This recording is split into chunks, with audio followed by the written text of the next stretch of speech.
Hello mga katatatoks, nagsimula na po umulan. Kaya makikita nyo, wala pang katubig-tubig yan. Pero mamaya po nyan, babaha-baha na ho yan. Kasi walang tigil na naman tong ulan na to eh. Ano, malakas po yung ulan na yan. Kaya malamang babaha po yan. Pero dito naman sa may aming bahay, hindi naman po inaabot. Hanggang gutter lang. Pero doon po sa phase 1, phase 2 dito sa Golden City ng Santa Rosa, talagang malalim po. Lalo na po sa phase 1, umaabot lampas tao ang baha po dito. Kaya po pag hindi yan tumigil ulan na yan, medyo kakabahan na yung mga nasa phase 1. Kawawa naman kasi marami pong bumaha na naman eh. Kasi alam ko ang bagyong nitong si Christine puro ulan eh. Kaya nakakatakot po doon sa may dulo sa phase 1 at saka phase 2. Talaga pong binabaha. Ayan po, kita nyo,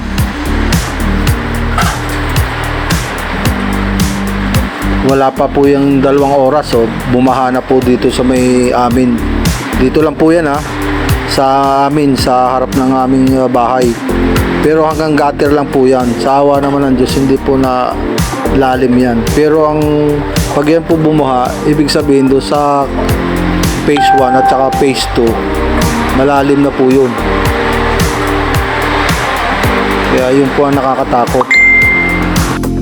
Kaya ingat po tayong lahat mga katatatoks, hindi lang po dito sa Golden, dahil alam ko po dito sa buong Santa Rosa, kasi medyo mababa po talaga tong lugar na to. Ay kung dito po bumabaha, lalo na po siguro dyan sa Balibago Complex. Hindi lang po yan sa mga lalapit sa lawa. Kaya sana po wag na naman po tumuloy-tuloy ang ulan.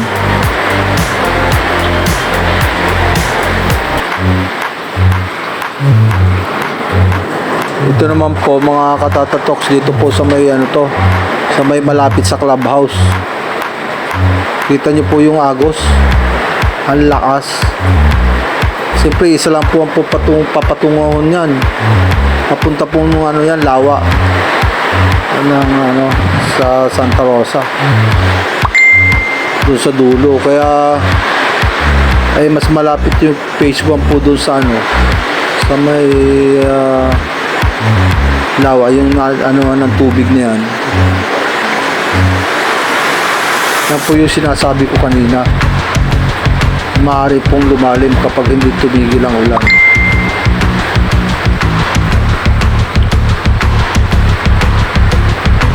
Yan, kita niyo po yung agos, yung buga po ng tubig, talagang napakalakas. Ibig sabihin, hindi lang po dito sa amin ang ulan, malakas ang ulan diyan sa taas bandang Cavite at saka Tagaytay, kasi wala namang ibang pinupuntahan ng tubig dito sa mababa siyempre. Kaya yan po, may mga nagre-rescue na dahil malalim na po talaga doon sa dulo niyan. Ayan po yung mga rescuer na ini-evacuate po lahat ng mga mga nakatira doon sa dulo. Ayan po sila Kaya sana naman po wag na pong tumuloy-tuloy pa ang ulan. Dito na po yan sa main road.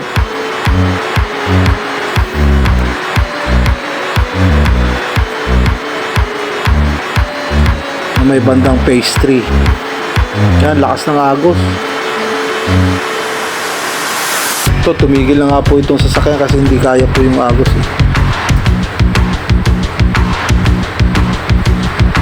Hindi niya na dinretso. Unang-una malalim na po dun sa pupuntahan niya.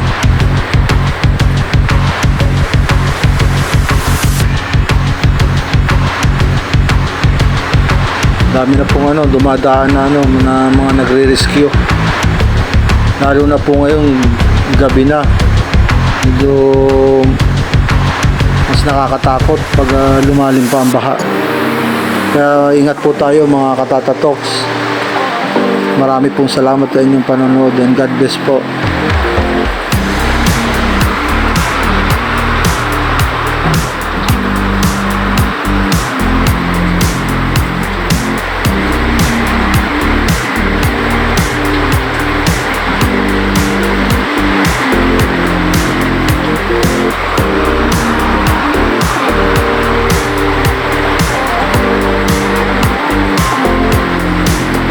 Salamat po ulit sa inyong lahat, sa inyong panonood.